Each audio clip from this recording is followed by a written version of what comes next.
नमस्कार. माझ्या बाजूला एक फार अभ्यासू असे शेतकरी आहेत. त्यांची ऊस शेतीमध्ये मास्टरकी आहे. त्यांचं दरवर्षीचं जर तुम्ही उत्पादन जर पाहिलं ऊसाचं 100 टनाच्या खाली कधी नसतं एकरी. एकदा त्यांनी हायेस्ट 130 टन प्रति एकरी उत्पादन ऊसाचं काढलेलं आहे. अनेक वर्षाच्या अभ्यासानंतर त्यांनी एक फॉर्म्युला तयार केलेला आहे की 100 टन ऊसाचं एकरी कसं काढायचं. तो जो फॉर्म्युला आहे 100 टनाचा, त्याचीच माहिती आपण त्यांच्याकडून घेणार आहोत. नमस्कार, मी डॉक्टर तुकाराम मोठे, सेवानिवृत्त कृषी सहसंचालक डॉक्टर तुकाराम मोठे या यूट्यूब चॅनलवर मी सर्व शेतकऱ्यांचं स्वागत करत आहे. तुम्ही 100 टनाचा एकरी उत्पादन काढण्याचा फॉर्म्युला तयार केलेला आहे, तर तो काय आहे आणि तो इतर शेतकऱ्यांना राबवता येईल का? सर्वात महत्त्वाचं म्हणजे ह्याच्यामध्ये पीक फेरफारचा फार मोठा त्याच्यामध्ये हे आहे. हे म्हणजे किती वर्षानंतर केलं पाहिजे ते साधारणतः? तर ज्याच्या त्याच्या ह्याच्यावर असते, हं. पण वैयक्तिक किमान ऊसाची 4 पिकं घेतल्यानंतर हां आपण 1 वर्ष विश्रांती दिली पाहिजे. कारण आता मी बघतोय गेली 50 वर्षे शेतकरी ऊस काढून ऊसच करतोय. हां आता तर असा ट्रेंड आलाय हं. की खोडवं गेल्यानंतर 8 दिवसात रोटोर मारून नांगरट करून लगे ऊस करतात. बरं. मग तिथं तुम्ही अपेक्षा काय ठेवणार? मला उत्पादन जर चांगलं करायचं असेल तर पहिला जमीन चांगली पाहिजे तुमची. हां आणि जमीन चांगली करण्यासाठी मी वैयक्तिक लागण खोडवा गेल्यानंतर 1 वर्ष विश्रांती देतो. हं. काही शेतकऱ्यांना ते शक्य नसेल तर किमान 4 पिकं गेल्यानंतर तिथं तुम्ही जिथं तुमची चांगली निचऱ्याची जमीन आहे तिथं केळी, हळद ह्यासारखी नगदी पिकं घ्या. जिथं ती नगदी पिकं घेणं शक्य नाही, पाणी साठणारी जमीन असेल तिथं तुम्ही सोयाबीन करा. सोयाबीन काढून हरभरा करा. आणि त्याच्यामध्ये जर तुम्ही ऊसाचं पीक जर एकरी 100 टनानं हे केला तर निश्चित तुम्ही 100 टनाच्या पुढं त्याच्यामध्ये जाऊ शकता. आणि त्याचबरोबर आपण 65 पण पेटवत नाही. कधीपासून पाहिजे? मी 2005-06 पासून म्हणजे जवळजवळ 20-21 वर्ष झाली 65 पेटवलं नाही. बरं. आणि त्याच्या आधी 2000 म्हणजे 5च्या मागे हं. कायम वर्षाला आम्ही 65 पेटवत होतो. हं. तर त्यावेळी 2003-04ला ज्यावेळी माझ्या जमिनीचं सगळ्या जमिनीचं मी ज्यावेळी माती परीक्षण केलं तर सगळा माझा जमिनीचा pH 8.5च्या पुढे गेलेला होता. बापरे. आणि ऑर्गॅनिक कार्बन 0.33 होता. हां पण आज रोजी माझ्या कुठल्याही जमिनीत तुम्ही जर माझ्या माघारी जाऊन जरी तुम्ही माती परीक्षण केला तर मी जास्त काय सांगत नाही, पण कमीत कमी 1.5च्या पुढे तुम्हाला मात्र सेंद्रिय कर्ब तुम्हाला त्याच्यामध्ये आलेलं दिसेल. म्हणजे जमिनीचं आरोग्य सुधारण्यावर तुम्ही भर दिलेला भर आहे. दिलेला आहे. आणि pH 7.5 पर्यंत. बरं. कारण माझी काही एक टाईपची जमीन नाही. हां काही ठिकाणी अशा जमीन आहेत की एकदा जूनला पाऊस चालू झाला की डिसेंबर-जानेवारीला त्या शेतामध्ये ऊस तोडायला यायला. पाणी साचतं. हां, तर त्या जमिनीमध्ये सुद्धा आपण 100 टनाचं उतारा काढलेला आहे. हे एकाच चांगल्या जमिनीत काढलेलं नाही. हां ज्या जमिनीमध्ये पूर्वी आमचं एकरी 40 टनाचं टार्गेट असायचं, हं. एकरी 40 टन निघाय पाहिजे, हं. तिथं जागा आम्ही एकरी 100-110चं उत्पादन काढतो. तर त्याच्यामध्ये पीक फेरपालट असेल, चांगली मशागत असेल आणि महत्त्वाचं म्हणजे स्वतःचा बेनेमाळा. स्वतःचा. बियाणं चांगलं असेल तर साहेब एकरी 35 ते 36 टनापर्यंत हां. ऊसाच्या उत्पादनामध्ये वाढ झालेलं हे स्वतः मी अनुभव घेतलेला आहे. बेनेमेळा मग सगळ्याला शक्य आहे का करणं? करायला पाहिजे. असं किती लागते? हं. तुमचं 1 एकर क्षेत्र असेल तर तुम्ही 1 गुंठा 1.5 गुंठा करू शकताय ना. हं. समजा पुढल्या वर्षी 10 एकर तुमची लागण आहे तर ह्यावेळी 10 गुंठे क्षेत्रावर तुम्ही बेनेमाळा करू शकता ना. हं. आणि तुम्ही स्वतःची बेनेमाळा करता ती क्वालिटी तुम्हाला जगाच्या पाठीवर कुठं मिळणार नाही. बरं. आणि माझ्या ह्या उत्पादनामध्ये बियाण्याचा सुद्धा फार मोठा रोल आहे. बरं. कारण 1 वर्षी आमच्या मित्राने हं. 10 एकरमध्ये 1010 टन ऊस काढला. हं. बियाणं आमच्यातनंच नेलं होतं. हं. सरासरी 101 टनानं त्यांना उतारा बसला. खोडवा साधारण 10 एकरात 700 टन निघाला, म्हणजे एकरी 70 टन निघाला. त्याच प्लॉटमध्ये नंतर त्याने विश्रांती देऊन परत ज्यावेळी नवीन त्याने आडसाली लागवड केली त्यावेळी बाहेरून त्यांनी बियाणं आणलं. जसं आम्हाला दिसलं तसा त्याचा परफॉर्मन्स शेतामध्ये दिसला नाही. ज्या 10 एकरमध्ये 1010 टन ऊस निघाला होता त्या 10 एकरामध्ये साधारण त्यांना 750 टन तिथं उत्पादन मिळालं. म्हणजे एकरी जवळजवळ 36 टनाचा हां. आणि 10 एकरामागं 360 टनाचा त्यांचा लॉस झाला. आणि जिथं खोडवा 700 टन निघाला तिथं 10 एकरात खोडवा त्यांचा 450 निघाला. बरं. म्हणजे ते खोडव्यामध्ये 25 म्हणजे 10 एकरात 250 टन. हां. तुम्ही सगळं चांगलं केला, पीक फेरपालट केला, केळीचं हळद असेल, सोयाबीन, हरभरा सगळं शेणखत टाकला आणि पुन्हा इथं जर बियाण्यात चुकला तर एवढं करून सुद्धा तुमचं व्यर्थ आहे. ही एकमेकाची सांगड जुळत गेली पाहिजे. म्हणजे तुमचं पीक फेरपालट झालं पाहिजे, मशागत चांगली पाहिजे, बियाणं चांगलं पाहिजे. हे सगळं चांगलं केलं आणि तुमचं बियाणं चांगलं नाही. आता आमच्या मित्राचं तुम्हाला उदाहरण दिलं तर 100 टनावरला तो शेतकरी 65 टनावर आला लागणीत आणि खोडव्यात 70 टनावरनं 45 टनावर आला. बियाण्याचा पण रोल फार चांगला महत्वाचा आहे आणि एक त्याचा पॅटर्न केला म्हणजे हेच नाही, मशागत असेल, वेळच्या वेळी कीड रोगाचं नियंत्रण असेल, संख्या नियंत्रण असेल. तर संख्या नियंत्रण आता सगळे सांगायला आले साहेब. मी 20 वर्षापासून ऊसाची संख्या नियंत्रण करतो. म्हणजे कसं, एक तर आपण लागण करत असताना, आता मी रोप लागण करतो, परंतु पूर्वी लागण करत असताना मी एक डोळा पद्धतीनं लागण करायचो. तर एक डोळा पद्धतीनं लागण करत असताना सुद्धा आपण अंदाजे लागण कधी केलो नाही. लागण मार्किंग करूनच. हो, मार्किंग करून. ज्या काळात एकरी 1.25 टन ऊस वापरायचे त्या काळात आपण साधारण 30-35 मुळीमध्ये 1 एकर एक डोळा पद्धतीनं लागण करत होतो. आणि हे करत असताना आपण म्हणजे त्याला बीज प्रक्रिया असेल काय असेल ते सगळं ते संस्कार करायचे त्याच्यावरती. आणि मग लागण करत असताना समजा 5x2 या अंतरावर करायचं तर ते आपण मार्किंग करूनच करतो. बरोबर मार्किंग करायचं आणि त्या मार्किंगवरच ते डोळा ठेवत जायचा. तो डोळा ठेवत असताना प्रत्येक डोळा आकाशाकडेच तोंड करून ठेवायचा. आणि ते 1 एकर मांडायचं झालं की परत त्या मजुराला एक पाटी द्यायची आणि त्याला म्हणायचं हे सगळे डोळे स्टार्ट टू एंड पर्यंत परत चेक करत जा. कारण ज्यावेळी तुम्ही 5-2, 5-1.5 वर करता, एक डोळा फेल झाला तर 1.5 फुटावर असेल तर 3 फुटाचा गॅप पडतो, 2 फुटाचा असेल तर तिथे 4 फुटाचा गॅप. हे सगळं अगदी काळजीपूर्वक करायचं. मग लागण करताना आम्ही काय करतो, एक 4-5 डोळे एक्स्ट्रा ठेवायचे. ते म्हणजे 1 महिन्यात गॅप फिलिंगला हे करायचं. तर मार्किंग केल्यामुळे काय होते साहेब, एक तर बियाणं कमी लागतं, 2 रोपामध्ये एकसारखं अंतर त्याच्यामध्ये राहतं, आणि सर्वात महत्वाचं म्हणजे संख्या नियंत्रण. तुम्ही म्हणताय की तुम्ही 40,000 ठेवा, 50,000 ठेवा, पण ठेवत असताना तुम्ही एका बेटामध्ये किती ठेवायचं, कारण कुठल्याच एका बेटामध्ये त्यांचं एकसारखं अंतर नाही. अंदाजे मांडत गेल्यामुळे कसं काही ठिकाणी एका 2 डोळ्यात अंतर 1 फूट आहे, पुढं 1.25 फूट आहे, त्याच्या पुढे 1.5 फूट आहे, काही ठिकाणी 1.25 फूट आहे. मग एका बेटामध्ये ऊस किती ठेवायचं हे कळत नाही. आमचं कसं कॅल्क्युलेशन असतंय बाबा, किती आपणाला 43,560 एकराचं क्षेत्रफळ आहे आणि साधारण एका स्क्वेअर फुटला 1 ऊस म्हणजे 43,560 ऊस आपणाला एका एकरामध्ये ठेवायचे. तर साधं सोपं आहे. आम्ही काय म्हणतो 5 × 2 किती झाले, 10 ऊस ठेवायचे याच्यामध्ये. म्हणजे एकरी आपणाला बरोबर 43,000 संख्या मिळते. मग काय करतो, ज्यावेळी संख्या जास्त होते ऊसामध्ये, अशा वेळी आपण काय करतो, ऊसाची भर लावणे वगैरे, बाळभर वगैरे हे सगळं आपण थांबवतो. बरेचसे शेतकरी काय करतात, संख्या नियंत्रणासाठी डायरेक्ट त्याच्यामध्ये लवकर ट्रॅक्टर घालतात. मग ते काय होतंय, ॲक्युरेट संख्या नियंत्रण होत नाही. म्हणजे तुमचं एका बेटामध्ये 5x2 मध्ये समजा 10 ऊस पाहिजे तर एकात 12 राहणार, एकात 8 राहणार, एखाद्या ठिकाणी 7च राहणार. तर आपणाला ॲक्युरेट संख्या ह्याच्यामध्ये महत्वाची आहे. त्यामुळं ते मार्किंग करून लागण केल्यामुळं आणि ट्रॅक्टरनं आम्ही ते संख्या नियंत्रण करत नाही, मजूर लावूनच. तर साधारण कांडी सुटायची अवस्था असते. वेगवेगळ्या जमिनीच्या नुसार काही जमिनी ताकदीची असते, तिथं 100व्या दिवशी तुम्हाला विरळणी करता येते.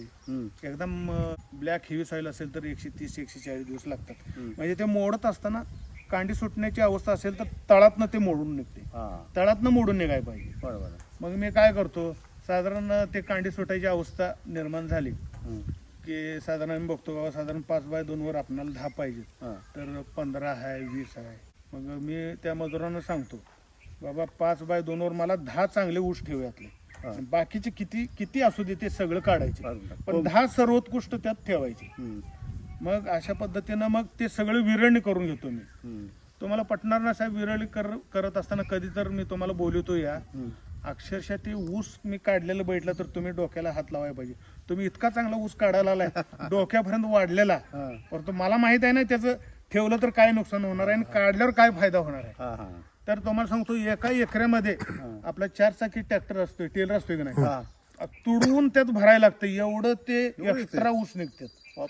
आणि तो ऊस काढल्यानंतर डायरेक्ट लगेच दुसऱ्या दिवशी मी एकदम मोठी भरणी करतो. मग त्यात बाळ भरणे वगैरे काय करायचं हा. नाही, रिव्हर्स रेझर घालून ते जिथल्या तिथं स्टॉप करायचं, माती लावायचं, परत नवीन बेट येत नाहीत आणि 15 दिवसामध्ये तुम्हाला तो प्लॉट एकदम 1 फुटानं असं उचलल्यासारखं दिसणार. हा. कारण ज्यादा झालेली संख्या कमी झाली आणि तुम्हाला 2 कांड्या वाढल्या लगेच वाढलेल्या दिसतील, पानाची रुंदी वाढलेली दिसेल बापरे. आणि जाडी पण वाढलेली दिसेल. वा. तर ही पद्धत आपण 2005-06 पासून करतो. आता बरेचसे शेतकरी आता करायला लागले. ते माझ्याकडे प्रत्येक ऊसाचं रेकॉर्ड असते. बाबा आता ह्या वर्षी माझं 4 एकर ऊस आहे, ऊस पडण्याआधी मी पूर्ण ऊस सगळे संख्या मोजून ठेवतो. ते काय माझ्या पैसेच असते. बाबा आता ही किती संख्या राहिली आणि ऊस गेल्यानंतर किती उतारा बसला. मग आता मला माहिती आहे की किती संख्या पाहिजे, तर आपणाला अमुक एवढ्या संख्येला एवढं उतारा मिळेल, अमुक एवढ्या संख्येला एवढा उतारा मिळेल. कारण प्रत्येक ऊसाचा संख्येचा डेटा मी माझ्याजवळ ठेवलेला आहे. ते आपणाला नादच आहे, म्हणजे एकदम खोलात जाऊन हे करायचं. लेखापड रेकॉर्ड ठेवले तुम्ही. हा, खताचं पण काय असेल नियोजन काही? होय, खताचे डोसे सगळे आपण मातीआड करतो. म्हणजे वरती 1 पोतं युरिया टाकायचं असेल तर मी 2000 रुपये खर्च करतो. मातीआड करता म्हणजे कसं करता? मातीआड म्हणजे कसं, तर सुरुवातीला रोप लावल्यानंतर 3 आठवड्याने चळ मारून, रोपापासून 1 6 इंच अंतरावर चळ मारून कसं मारता? रांगोळी पद्धतीनं हे इथं आमच्यातले गडी ना सगळे ट्रेन केलेत. त्यांना ते आपण बेडगं असतं ना, ते बेडगं वगैरे तयार केलेत चळ मारायची, कुदळ. त्यांना ते चळ मारायचं, त्याच्यामध्ये खत टाकायचं आणि बुजवून द्यायचं. साधारण 2000 रुपये घेतात एकरी. शेवटी काय पैसे दिल्याशिवाय ते करणार नाहीत, कष्टाचं काम असतंय. पण चर पण एकदम आम्ही असं खोल घेतोय, साधारण किमान 2-2.5-3 इंच असं खोल चळ घेतोय. आणि त्याच्यामध्ये खत टाकून परत ते बुजवून घ्यायचं. कोणती खतं पण? ती तुमची वेगवेगळ्या टप्प्यानुसार असतात. DAP, युरिया, पोटॅश, 12-32-16 असते, अमोनियम सल्फेट असते, मायक्रोन्यूट्रंट असते. मायक्रोन्यूट्रंट तर मी देत असताना मी कायम शेणखतामध्ये मिक्स करून त्याची भट्टी लावून ठेवतो, मगच ते टाकतो. त्यामुळे त्याला चिलेटेड फॉर्म प्राप्त होते, त्याचे रिझल्ट पण चांगले येतात. या पद्धतीने तुम्ही जर सगळे व्यवस्थापन केलं तर तुमच्या जमिनीचं आरोग्य पण सुधारत असेल आणि टनेज पण वाढत असेल ना? टनेज वाढलेलंच आहे की. ज्या जमिनीत पूर्वी आमचं एक जमीन तर माझी इतकी खराब आहे, 3 एकरात 73 टन साहेब ऊस निघाला होता. आज त्या जमिनीमध्ये आम्ही एकरी 100च्या पुढे जातोय, खोडवा 65-70 टनापर्यंत जातो.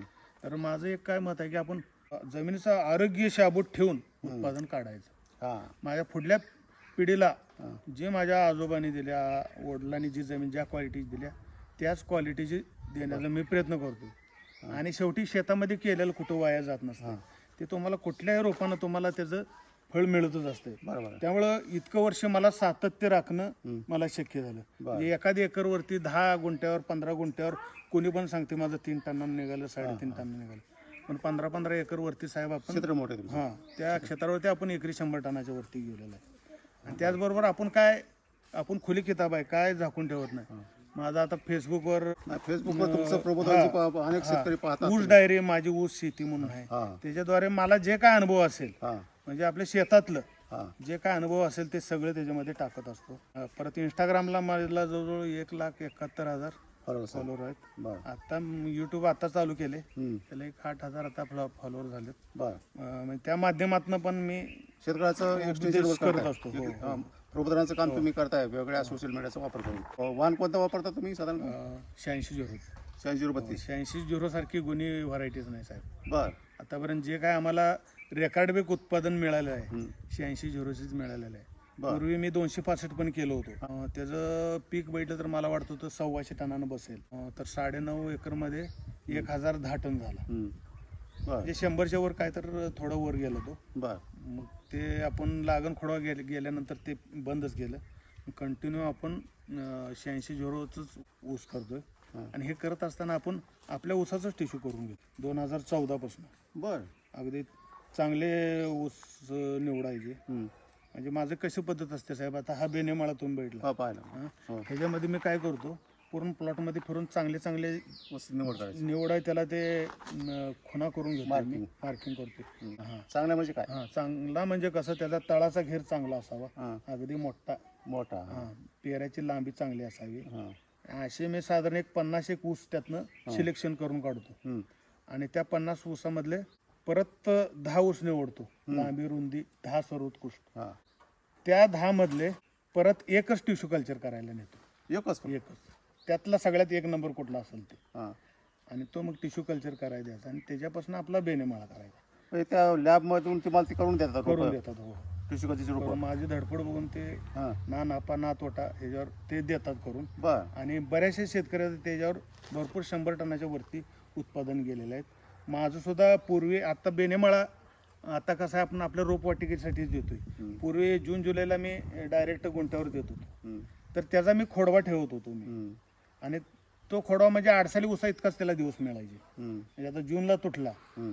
तर जूनच्या लागणीबरोबर त्या खोडव्याला दिवस मिळायचे, 16-17 महिने काय असेल ते. हं. तर माझे ते खोडव्यामध्ये सुद्धा मग माझा 100 टनाचा उतारा बसायचा. तर आता ह्या प्लॉटमध्येच आपण 3.5 एकरमध्ये 392 टन ऊस काढला होता. बर बर. म्हणजे त्याचा फायदा आपणाला तसा झाला. म्हणजे तो काय 12 महिन्यात मिळू शकत नाही. 1 जूनला माझं बियाण्याला तुटल्यामुळे माझ्या खोडव्याला पण त्याच्या एवढं दिवस मिळाले. हं. अधिक चांगल्या क्वालिटीचं बियाणं. मी आता मला उत्पादन वाढीचे अनेक सूत्र सांगितली, हो. पण आमच्या मनात काय बसलंय, व्हरायटी बदलली की उत्पादन वाढतं. मग नवीन कोणती व्हरायटी आली असे शेतकरी शोधत बसतात. हं. तर ती नुसत्या व्हरायटीवर उत्पादन वाढत नाही ना, नाही, बाकीच्या गोष्टी पण कराव्या लागतात ना. सगळ्या गोष्टी महत्वाच्या आहेत साहेब. हं. तुमची जमिनीचा पोत चांगला पाहिजे, जमीन चांगली ठेवली पाहिजे, हं, तुमची हिरवळीच्या खताचा वापर केला पाहिजे, पीक फेरपालट केला पाहिजे. हं, अशा बऱ्याचशाच गोष्टी आहेत. हं. त्याशिवाय ही तुमची जमीन टिकून राहत नाही. कशी जमीन पण चांगली राहिली पाहिजे आणि उत्पादन पण आपण चांगलं काढलं पाहिजे आणि ते सातत्यानं काढत गेलं पाहिजे. शेतकरी बंधूंनो, प्रचार प्रसिद्धी म्हणून मी सांगत नाही, यांची स्वतःची एक रोपं तयार करण्याची नर्सरी आहे ऊसाची. यांच्या रोपांना डिमांड का जास्त आहे, तर ते बेणीमाळा तयार करतात स्वतःचा. आणि बेणीमाळा तयार करण्याच्या आधी त्यांनी जी पद्धत सांगितली, लॅबमधून टिश्यू कल्चरची रोपं करून आणतात आणि त्यानंतर पण स्टेज 1, स्टेज 2, स्टेज 3 असे बेणीमाळ्याच्या वेगळ्या स्टेज राबवून त्यानंतर जो लागवड केलेला ऊस आहे त्यापासून ते रोपं तयार करण्याचे म्हणजे नर्सरी जी आहे ते गेल्या 4 वर्षापासून ते चालवतात. त्यांचे एफर्ट्स आहेत, अभ्यास आहे, त्यामुळं त्यांच्या ऊसाचं जे उत्पादन आहे ते सातत्यानं 100 टनाच्या वर निघते आणि हे सर्वांना शक्य आहे. बरोबर आहे? हो. तर त्या पद्धतीने त्यांनी करावा. त्यांचं फेसबुक अकाउंट आहे, इंस्टाग्राम आहे, यावर सुद्धा ती माहिती टाकत असतात. ते जरी तुम्ही पाहिलं तर ते कोणत्या प्रकारे ऊसाची शेती करतात ते आपल्याला लक्षात येईल. आणि विशेष त्यांचं असं आहे की ॲडवायझर म्हणून इंडोनेशियामध्ये 2 वर्ष काम केलेलं आहे. आणि आता बोलत असताना त्यांनी सांगितलं की इंडोनेशियाची जी शुगर फॅक्टरीमध्ये काम करणारी जी माणसं आहेत, तशी ऊसामध्ये काम करणारी, ते इथं 6 दिवस येऊन राहून त्याचा ऊसाचा अभ्यास करणार आहे, त्याच्या शेतीचा अभ्यास करणार आहे. पुढल्या महिन्यात येणार. पुढल्या महिन्यात येणार आहे. म्हणजे फार मोठं म्हणजे अभ्यासू आपल्याकडे व्यक्तिमत्व आहे. शेतकऱ्यांनी यांच्या ज्ञानाचा पण आपण लाभ घेतला पाहिजे. धन्यवाद.